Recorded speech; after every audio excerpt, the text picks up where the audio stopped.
le musée est essentiellement le lieu d'une rencontre entre quelqu'un et le passé, tout l'héritage culturel, entre quelqu'un et le présent, l'art qui se fait, qui se vit aujourd'hui, et même avec le futur, l'art qui déjà se profile, que l'on devine dans le musée. C'est donc déjà une rencontre. Une rencontre entre qui et qui. Une rencontre, il faut que ce soit très personnalisé, il faut que ce soit à la fois intellectuel, sensible, émotif. C'est une rencontre entre quelqu'un qui vient et quelqu'un qui nous reçoit.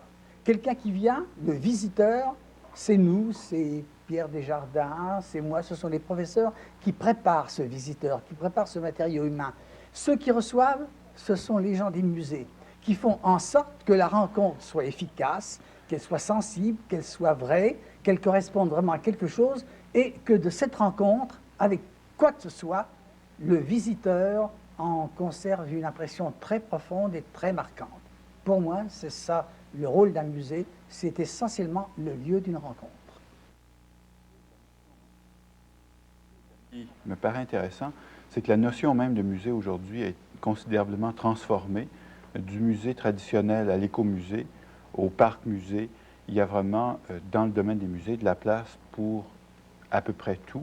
Et je pense qu'en plus d'être un lieu d'échange, le musée est aussi une sorte de miroir que se donne une société. Il est le reflet d'une situation.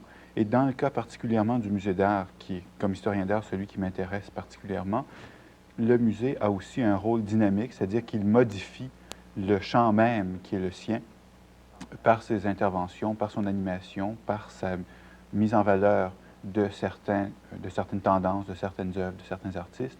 Je pense qu'il contribue aussi à modifier la situation même de l'art contemporain.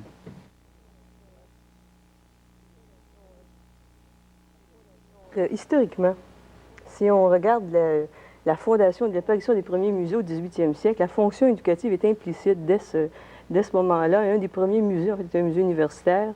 Le Louvre a été créé, au fond, pour permettre aux artistes de voir des œuvres des collections royales. En fait, c'est un des premiers arguments qu'on avait invoqués quand même très tôt au 18e siècle. Alors déjà, cette idée d'éducation, c'est pas la même qu'on peut avoir aujourd'hui, mais elle fait partie, en fait, de la notion de musée. Et puis, si on parle de musée en tant qu'entreposage ou, disons, contemplation, en fait, ça n'excluait pas l'éducation, parce que, comme tu disais, la contemplation était porteuse de valeurs éducatives. C'est l'animation éducative, peut-être, qui est plus récente. Moi, je pense que c'est à ce niveau-là. Je veux dire, tout le problème d'animation culturelle, c'est vraiment, je veux dire, actuellement, là, la meilleure façon, je veux dire, de développer, de dynamiser, je veux dire, en fin de compte. Si on regarde la façon dont on est bombardé quotidiennement, je veux dire, par toutes les sollicitations, bon, le rythme de la vie fait que, je veux dire, on fonctionne aussi de la même façon à ce niveau-là. Parce qu'en fin de compte, si on glisse, je veux dire, il y a eu un glissement, en fin de compte, entre, je veux dire, cette espèce de contemplation, là, on se retirait, si on peut dire, au musée pour aller voir des collections.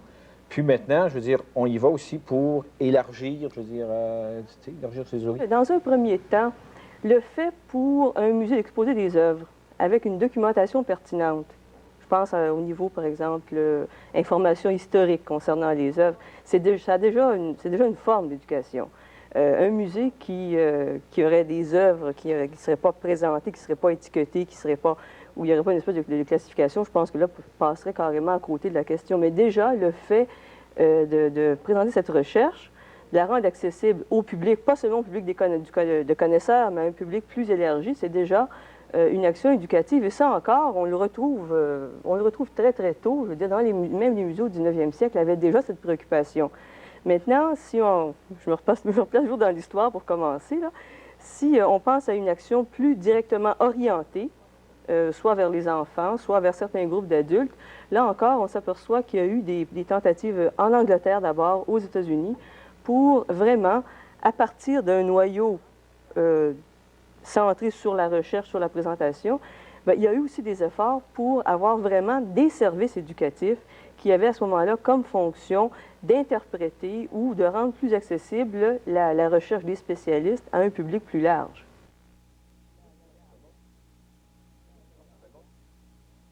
Parce qu'en fin de compte, une exposition, si on la regarde, là, je veux dire, dans la fonction disons, éducative. Si on accroche les œuvres, OK, je dirais qu'étiquetage, ça va. Mais il y a peut-être tout un encadrement, je veux dire, à donner au point de vue historique, au point de vue même quand on pousse plus loin avec d'autres types d'expositions sémiologiques. Alors, il y a un paquet de champs d'intervention, là, qui sont possibles, puis l'exposition, elle, c'est une espèce de synthèse. Je pense que l'idéal, c'est d'arriver avec une espèce de scénario, moi, ce que je pourrais appeler, là, c'est polymorphe. Bon, OK, les gens rentrent, là, puis il y a quand même, je veux dire, un léger cheminement suggéré, mais avec un paquet d'alvéoles autour où, je veux dire, ils peuvent, en fin de compte, aller au gré de leur fantaisie. Mais je pense que de toute façon, ça ne sera jamais parfait, cette affaire-là. Parce qu'à partir du moment où toi, tu scénarises avec, je veux dire, que ce soit, je veux dire, un autre concepteur d'exposition, un historien de l'art, on a tous nos déformations professionnelles, on a beau essayer d'élargir le plus possible, il va y avoir, je veux dire, c'est sûr, il va y avoir des vides. Ça, je pense que... Mais à force, je veux dire, de roder, je veux dire, de travailler au niveau de l'exposition à caractère didactique, je veux dire, mais dans le sens large du mot, là, peut-être finir à bout, des fois, de faire des bons coups. Mais je veux dire, bon, les bons coups, les mauvais coups, je pense que l'important, c'est pas... c'est de provoquer quand même, je veux dire, faire de cette forme d'animation. Jamais, je pense, l'éducation doit enfermer l'œuvre dans un carcan en obligeant justement une certaine attitude face à cet objet-là. Au contraire, je veux dire, si les musées ont souffert de quelque chose, je parle surtout des musées traditionnels, c'est d'être perçus justement comme des carcans, des prisons ou des temples, en fait, des endroits alors où il fallait avoir des attitudes de commande. On admire parce que c'est sur le mur, et puis alors là, ça doit être beau parce qu'on a choisi de placer telle œuvre sur le mur. C'est complètement passé à côté, finalement, du sens même du musée. Il y a peut-être des gens qui veulent venir voir un tableau parce que le bleu du ciel est beau. À ce moment-là, c'est une réponse qui est affective, une réponse qui est au niveau des sens et qui est aussi bonne que la démarche purement intellectuelle et cognitive qu'on a trop privilégiée. Alors, une exposition didactique idéale, si ça existe, l'unanimité parfaite au moins au niveau des animateurs, c'est que ça comporte donc ce support de type connaissance avec possibilité justement d'intégrer là-dedans des réponses, mais qui soient à tous les niveaux. Et je pense que le niveau affectif est extrêmement important.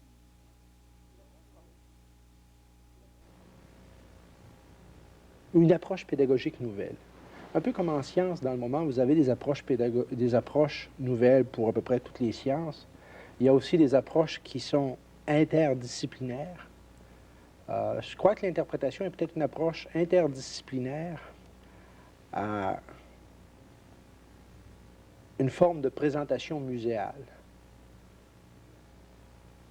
qui est liée, disons, qui se fabrique là, à partir d'objets concrets ou de spécimens. Donc, le langage de l'objet est très important, c'est le langage muséal, mais aussi à partir de messages formulés par un communicateur, parce qu'essentiellement l'interprétation, c'est de la communication du patrimoine, alors formulés par des communicateurs. Et à ce moment-là, l'objet s'insère dans un message au lieu de l'inverse, que le message devienne le fil. C'est-à-dire que l'objet devienne le fil du message.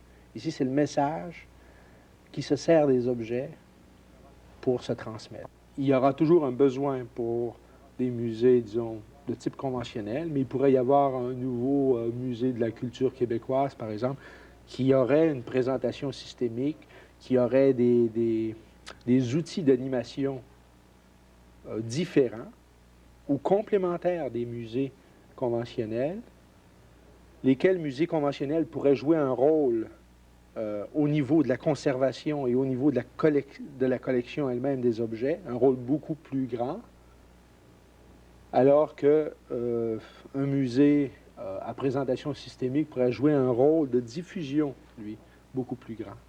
Pour moi, c'est toujours une question d'attitude, une question de vouloir, et c'est toujours relié à la place que prend le public, que prend la société dans l'objectif du musée. Si l'objectif premier du musée est de conserver des collections et que le public arrive à peu près vers le 5e ou 6e objectif, l'interprétation sera assez faible. Mais si l'objectif premier est d'expliquer la valeur du patrimoine, c'est d'expliquer des événements historiques, c'est d'expliquer des écosystèmes du territoire québécois, pour moi, à ce moment-là, le musée conventionnel qui a un objectif comme celui-là va probablement être en avant de beaucoup d'autres institutions qui prétendent faire de l'interprétation.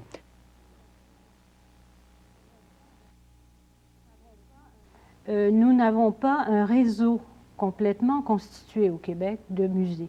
C'est-à-dire que si on se compare à d'autres pays, ou si on compare Montréal à d'autres villes, par exemple, on remarquera que non seulement vous avez des musées ou des institutions qui ont pour fonction de recueillir et de présenter des objets, mais vous avez aussi des lieux d'interprétation thématique, c'est-à-dire que vous avez, par exemple, un musée d'art et tradition populaire, vous avez des musées d'objets décoratifs, enfin, où les objets sont peut-être plus catalogués, mais en tout cas, où vous avez une espèce de chaîne d'interprétation depuis le musée de l'homme jusqu'à la dernière manifestation de l'homme ou la manifestation la plus récente dans l'objet contemporain. Nous n'avons pas ça dans le contexte québécois. Nous avons à Montréal, par exemple, un musée des beaux-arts de type traditionnel qui représente à peu près toutes les époques de l'histoire ou en tout cas de la civilisation occidentale. Et vous avez à côté, comme importance de musée, en tout cas, un musée d'art contemporain. Donc, il est évident que dans ces deux pôles, il y a certainement des manques. Et je pense que la situation que nous rencontrons en province actuellement correspond justement à ce manque de jalons dans notre interprétation, si vous voulez, des objets, en tout cas dans le contexte de notre société. C'est-à-dire qu'il y a un besoin très net que des régions puissent se manifester, c'est-à-dire qu'il n'y ait plus seulement une interprétation centralisée de l'objet, mais bien que chaque région puisse non seulement avoir des créateurs sur place, mais également puisse contribuer à l'interprétation de ce qui se passe dans la région.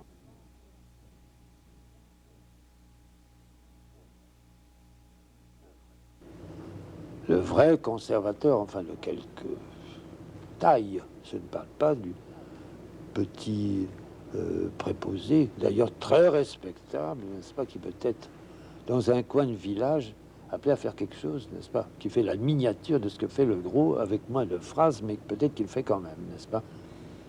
C'est-à-dire qu'il est à la fois chercheur, n'est-ce pas, c'est un scientifique, n'est-ce pas, qui doit chercher les bases de la culture qu'il est chargé de répandre, n'est-ce pas.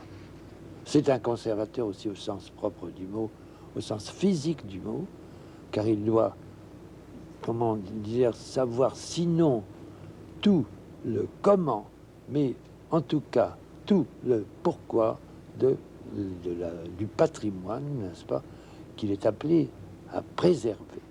Et la conservation physique, en ce moment, à l'espèce, c'est ça que je veux dire. Non pas seulement la conservation morale du patrimoine, mais sa conservation physique. Le pourquoi de cette conservation, et aussi, il le faut bien, du comment, tout au moins si le musée est spécialisé, qu'il puisse diriger des hommes qui sont des physiciens, qui doivent conserver physiquement le patrimoine, car vraiment, si on n'est pas tout à fait physicien, on ne comprend pas tout à fait le pourquoi des choses, n'est-ce pas? Alors, il est donc conservateur, mais il est aussi un, comment dirais-je, un culturaliste, n'est-ce pas? Il est préposé à répandre la culture, n'est-ce pas? Des choses qu'il rassemble, qu'il étudie, qu'il conserve physiquement. Il faut aussi qu'il répande la culture, et par tous les moyens possibles, n'est-ce pas?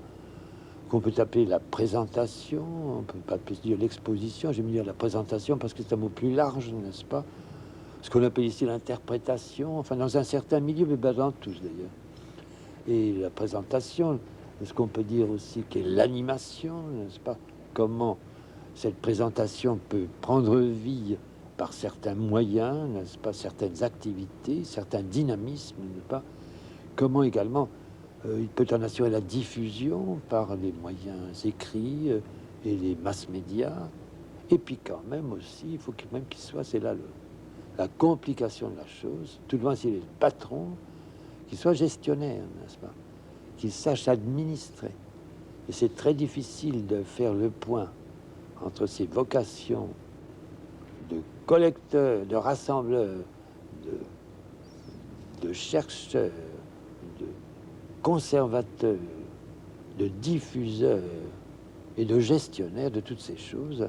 C'est une mission morale, en même temps qui requiert des qualités morales, je dirais même philosophiques, en même temps que technologiques. C'est pas de la petite bière que de faire en sorte que la culture ne soit pas mise en bière, n'est-ce pas, mais qu'elle devienne une chose vivante. Et surtout aussi, c'est le mot de la fin.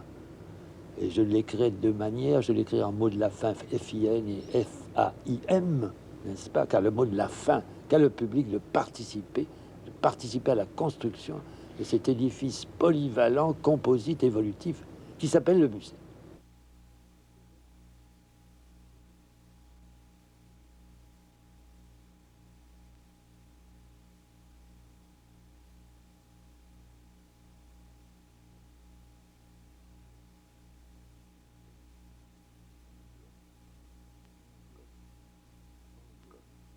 Quand on peut l'étudier au microscope, n'est-ce pas, c'est très intéressant de savoir d'où on vient.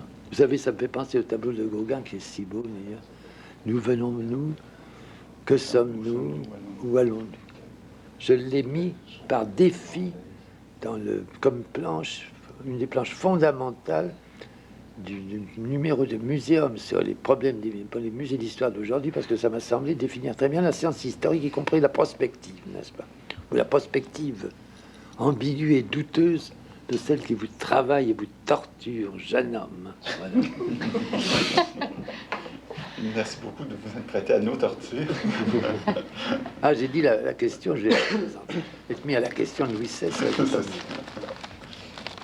Oh, il est gentil celui-là. Est-ce qu'il y avait une toute dernière question pour les gens qui sont restés assez silencieux dans le Ah oui, qu'est-ce que c'est que... Vous savez ce que je dis dans mon cours? Je les traite de bande de vaches. Quand ils sont silencieux, je leur dis, tâchez quand même de meugler un peu.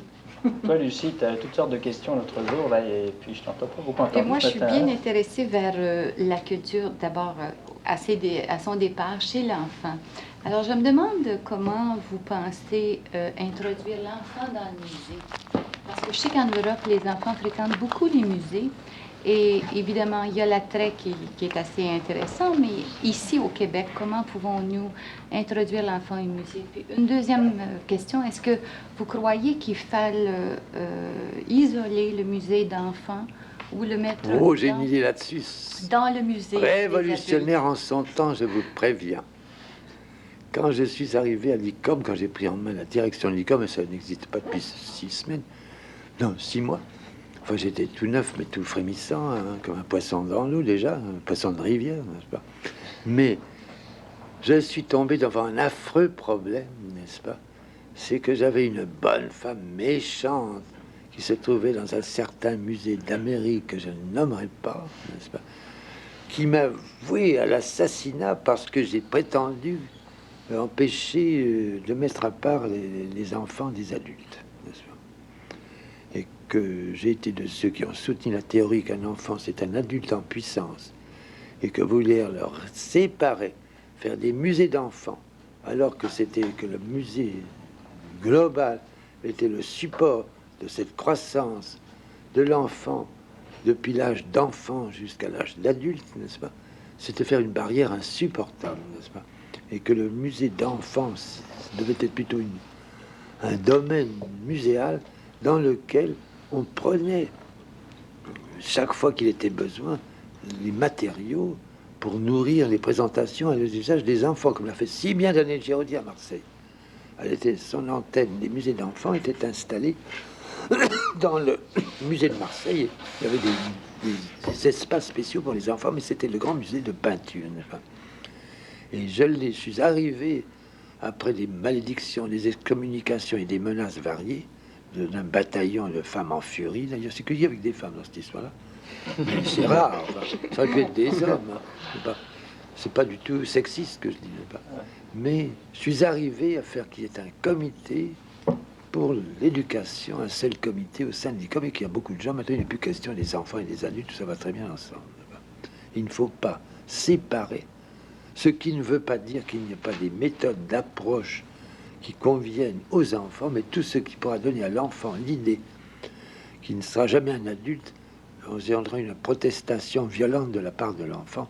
D'ailleurs, vous n'avez qu'à regarder toutes les imageries, d'ailleurs très perspicaces, qu'il y a au 19e siècle, qui représentent l'enfant qui joue au soldat, la fille qui joue à la maman, etc. Enfin, tout ce qu'on fait là-dedans, toutes les occupations, l'enfant qui joue à l'architecte, etc. Enfin, parce qu'il y a en germe toutes ces vocations dans les enfants et qu'il faut au contraire cultiver plutôt que de les inhiber, de les enfouir en défendant de les faire sortir. Et je suis arrivé à faire admettre cette doctrine à l'ICOM, j'ai eu beaucoup de mal, vous savez. C'était comme l'archéologie et l'histoire, mais je suis arrivé à peu près. Il y a eu des préjugés enfoncés. C'est-à-dire le rôle de l'enfant est très grand. L'enfant, c'est le futur adulte, précisément. Et qui sème sur l'enfant récolte l'adulte. Voilà. Ça, il faut se souvenir de cette phrase que j'ai lancée, je ne sais pas trop comment, mais ça veut dire ça. Tout effort investi sur l'enfant rapporte en adultité. Je ne sais pas comment dire ça. Parce que même il y a le coup des enfants qui amènent les parents. Hein. Ça se fait. Ça fait un public nouveau qui s'amène, amené par les enfants. Mais il y a surtout et avant tout le plan à long terme, n'est-ce pas, qui est l'attente de l'adulte et qui apporte un public déjà préparé, ouvert à la discussion, à la participation, beaucoup plus favorable parce qu'on l'a pris à temps, parce qu'on l'a élevé avec ça. Hein? Est-ce que vous croyez que l'enfant est plus attiré par les arts populaires dans le musée que par Oui. les arts traditionnels? C'est-à-dire que si on fait une explication,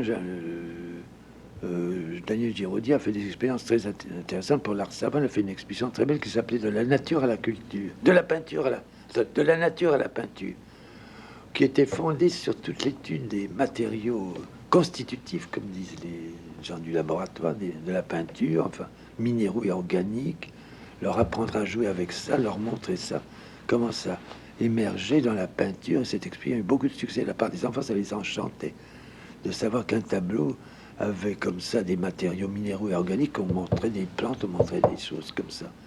Et puis on montrait des cailloux, enfin qui donnaient lieu à des couleurs, etc. Et puis on montrait aussi la stratification de la peinture avec son support, sa préparation, sa couche picturale, ses couvertes variées, enfin, leur montrant que tout cet art qui était investi, cette stratigraphie de la création de l'œuvre d'art, qui se produit à l'inverse avec les peintures derrière le verre, d'ailleurs c'est très rigolo, qui les a chantés aussi quand ils voyaient qu'on était obligé de commencer par peindre à l'envers, enfin des histoires comme ça.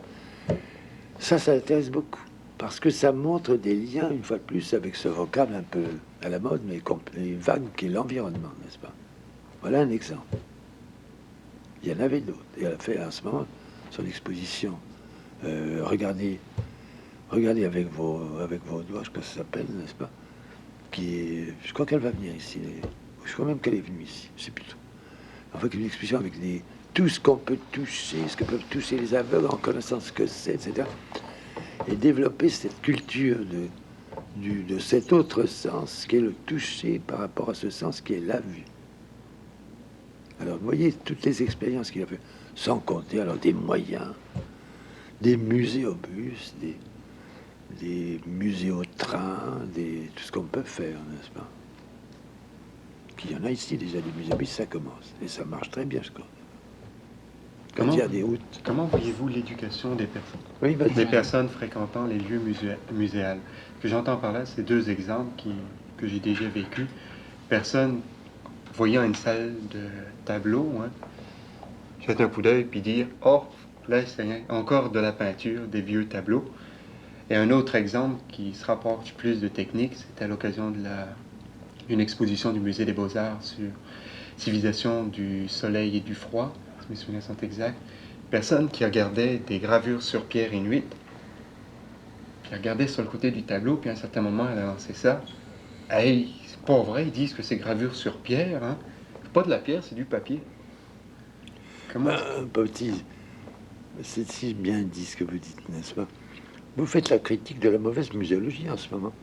Parce qu'en effet, il y a des designers qui se plaisent à accumuler des symboles très coûteux, d'ailleurs, quand il s'agit de payer la note, mais qui sont vraiment pour les initiés, et quelquefois pour eux-mêmes, enfin, de mettre un tas de choses qui sont très jolies, une confusion de trucs de tous les sens, qui finalement n'enseignent rien, parce qu'ils n'expliquent pas.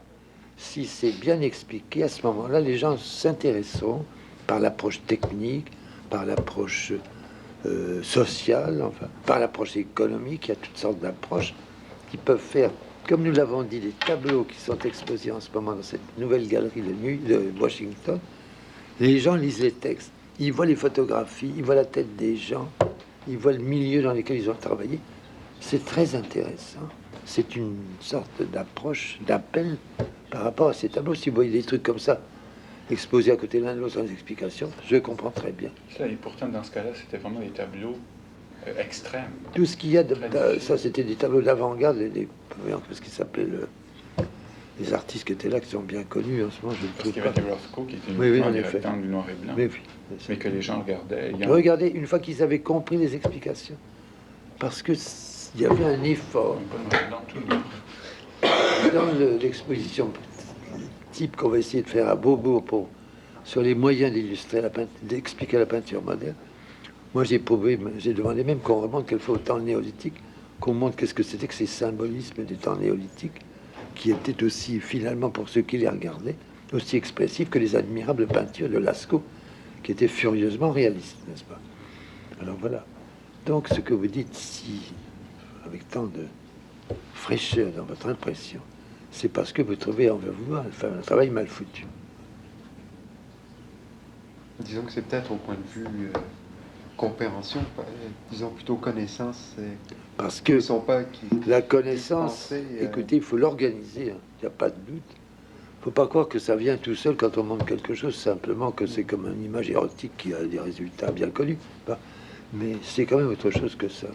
La culture est un phénomène très complexe, très riche en potentialité, en connotation, et qu'il faut, quand on veut la communiquer, l'entourer d'un certain nombre de paramètres, enfin, qui permettent de mieux l'assimiler. Ça, moi, je le pense, et nous sommes un certain nombre à le penser. Et nous sortons comme ça du sanctuaire de l'art qui regarde les gens. Si vous n'êtes pas content, foutez le camp, n'est-ce pas? J'ai répondu pour ça? Oui. Enfin, si j'ai mal répondu, dites-le-moi. Ne gênez pas avec moi. Pas se gêner. Lui, il est bien. En ce moment, il est en train de réfléchir. Il va nous envoyer la flèche du parc au moment de s'en aller. Enfin, ça va couler comme le curare qui vient d'un tube là, des indigènes d'Indonésie. Il y a Sarbacane, c'est je cherchais le nom. J'avais commencé à vous remercier il y a 20 minutes. J'aurais raté jusqu'au bout. Je vous répondrai comme Cécile Sorel. Hein. Laisse bien descendu. Je n'ose pas dire monter. Vous nous avez bien remonté. Et j'aime bien ceux qui nous ont dit ces choses avec tant de sincérité, à droite et à gauche. Et puis vous, la qualité comment dirais-je, humaniste de votre message m'a particulièrement frappé. Puis il y a des yeux qui interrogent et qui, je sais pas quoi, ne parlent pas. Je sais pas pourquoi, il y a vu des yeux parlants là. Ces images, ces faciès mélancoliques, cette dame qui fait retrousser ses cheveux en Niagara séduisant. Enfin, il y a quand même une grosse majorité qui a parlé. Ceux qui n'ont pas parlé, c'est qu'ils ont gardé le meilleur pour eux-mêmes. Ils sont des petits méchants. Voilà. Merci encore une fois. Voilà. Je n'ai pas été trop méchant dans ce cas-là. Oh non, mais je veux soigner, je veux dire parler avec vous, c'est sûr que je vous dis à Monsieur Rivière, moi je m'appelle Yolande, non pas Yolande. Aussi, pas comme Yolande. Et puis comme il y a le beau salon ici, là, je lui avais écrit, est-ce que je peux vous inviter à manger à la maison? Peut-être que vous pourriez continuer le combat. Ah, mais je serais très flatté, figurez-vous qu'on m'avait laissé prévoir quelque chose qui arrive. Seriez-vous amateur de gibier? C'était Parce que mon mari est chasseur. Ah, le gibier, enfin, je fais très attention avec mon crêles intestines. Enfin, Est-ce que vous auriez un jour de livre, un soir de livre? oh, demandez ça à ma gouvernante, parce qu'elle est là. Dans votre range, votre chez Hubin, votre chez Affi. Alors, c'est à elle que je m'adresse. Si ça s'arrange, je suis à votre place. Si ça ne s'arrange pas, hélas. Et vous avez des préférences pour le canigou, le lièvre, la perdrix, la coquille? Les yeux de perdon, les canets fougères, la perdrix. Ah, alors là. C'est la gélinote. La gélinote, ça aide moins. Au chou, ça ma vous tête dirait? de linotte. Tu vois, tu es gentil, mon Ah oui, bien sûr. Tu es gentil. Je regrette pas t'avoir bien vu quand tu étais à Paris, dans ce forum. J'ai eu beaucoup de plaisir avec Pierre Capel. De mon successeur, c'est un ami. Tandis que celui que toi tu dis, je peux dire c'est un Je ne suis pas ami. très bien entendu. Je suis bien entendu avec Sylvie Forestier aussi. Sylvie Forestier. C'est très bien. Je crois d'abord que c'était une amie, puis j'ai découvert tout d'un coup comme une amie. Parce que cette maison que j'ai créée, où j'étais avec des ennemis, maintenant j'y retrouve des visages bizarres. Celui de monsieur, Nico, pas Nico, je sais pas quoi que tu as, méchant. Qu'un jour, Nico, d'ailleurs, quand elle a foutu à la porte, il a dit à Cuisinier, si vous le faites venir dans une moi je vous le compte tout de suite. Et Cuisinier a cédé. C'est elle qui crie. Vous avez remarqué, quand on gueule, tu vois. Ah oui, on a fait une Je me présente, je suis au ministère de votre intervention parce que je vais prendre. Et comme Ça fait une peine terrible, il paraît que